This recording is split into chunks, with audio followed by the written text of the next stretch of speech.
Tumama ako ng malaking halaga sa loto at ibinigay ko ito sa isang hindi ko kaano-ano dahil sa isang kwento mula sa isang sender. Welcome to my channel, Ate Vine Confession.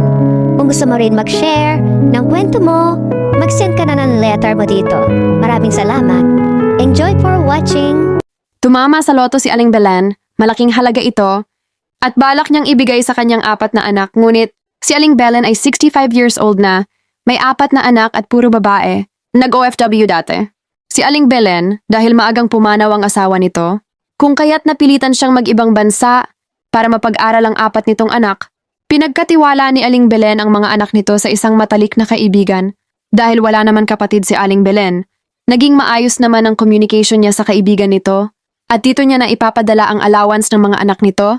Lumipas ang 10 taon, umuwi na si Aling Belen, dahil mga nag-asawa na ang mga anak nito, nakapagtapos na rin ng pag-aaral, ang 2 nanganganay ay nakatapos ng kolehiyo, at ang 2 nakababata ay high school lamang.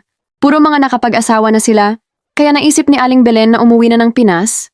Hindi niya akalain sa pag-uwi niya ay mas malungkot, dahil mag-isa lang si Aling Belen sa bahay. Dahil mga babae ang mga anak nito, kaya lahat ay sumama sa mga asawa nito. Lumipas ang mga buwan, naubos na ang kaunting ipon ni Aling Belen dahil nagkasakit ito sa baga, dahil hindi niya agad na-accept ang klima ng Pilipinas.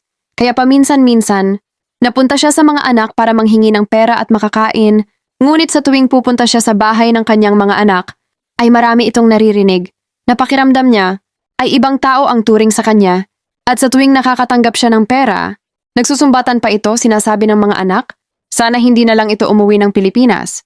Dahil sa nahihiya na si Aling Belen na mamalimos sa kanyang mga anak, kung kaya't hindi na ito nagbalik pa sa kanila, namuhay itong mag-isa sa araw-araw ng buhay niya, ay naging mga ngalakal na ito, namumulot ng bakal, bote, plastic, upang ipagbili at ipambili ng pagkain niya. Sa araw-araw, sa tuwing nakakabenta si Aling Belen, ng kanyang mga kalakal, ay tumataya siya sa loto, nangangarap na baka swetihin pa siya, at hindi na rin ito umuwi sa bahay nito, kung saan-saan na siya natutulog na parang isang pulubi, kung saan abutan ng antok doon na matutulog. Isang araw, kahit wala na siyang pangkain, mas inuna niya pang tumaya sa loto. Makalipas ang 2 araw, habang siya ay nagunguha ng kalakal sa isang tindahan, at may mga dyaryo na binebenta, tiningnan niya ang labas sa loto noong nakaraan pa. Laking gulat niya nang makita niya nakaparehas sa kanyang tiket. Naluha ito at umalis ng tahimik. Nagpunta sa office ng loto upang kunin ang kanyang panalo. Dahil sa laki ng kanyang panalo, gusto niyang ibigay ito sa kanyang mga anak dahil para sa kanya, gusto pa rin niya sa anak niya mapunta ang kanyang maiiwan dahil matanda na rin naman si Aling Belen at hindi na kailangan ng malaking halaga.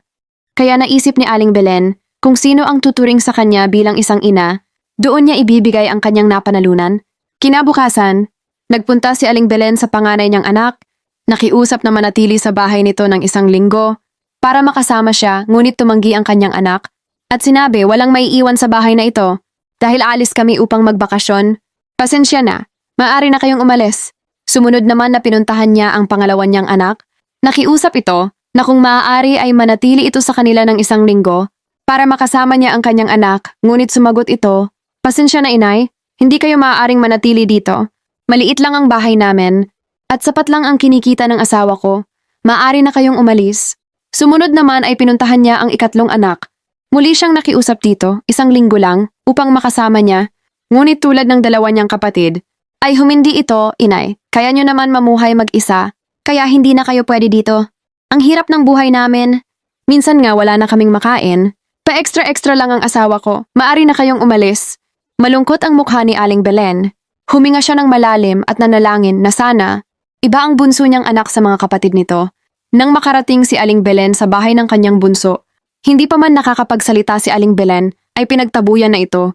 Umiiyak na umalis si Aling Belen at sa habang sa kanyang paglalakad, 3 bata ang lumapit sa kanya upang bigyan ng pagkain at tubig si Aling Belen at isinama ng 3 bata si Aling Belen sa bahay nila at ipinakilala sa kanilang mga magulang.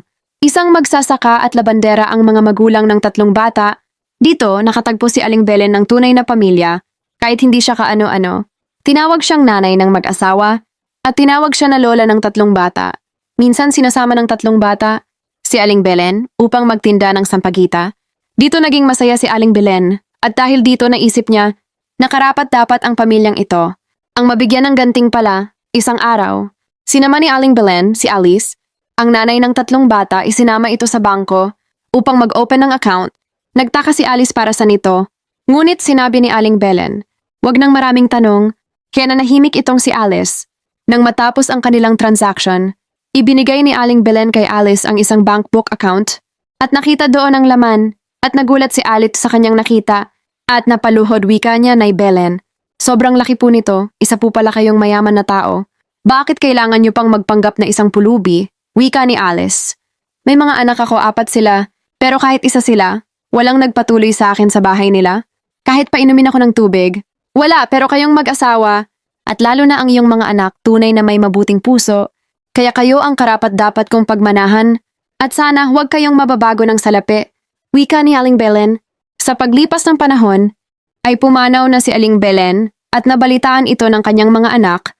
Doon nabalitaan din nila na nanalo sa loto ang kanilang ina, ngunit alam din nila na hindi sila ang tagapagmana nito. Sa kwentong ito mga kaibigan, anong aral ang iyong nakita? Anong gabay ang iyong natutunan? Paki-comment naman sa ibaba. Maraming salamat sa inyong pagsuporta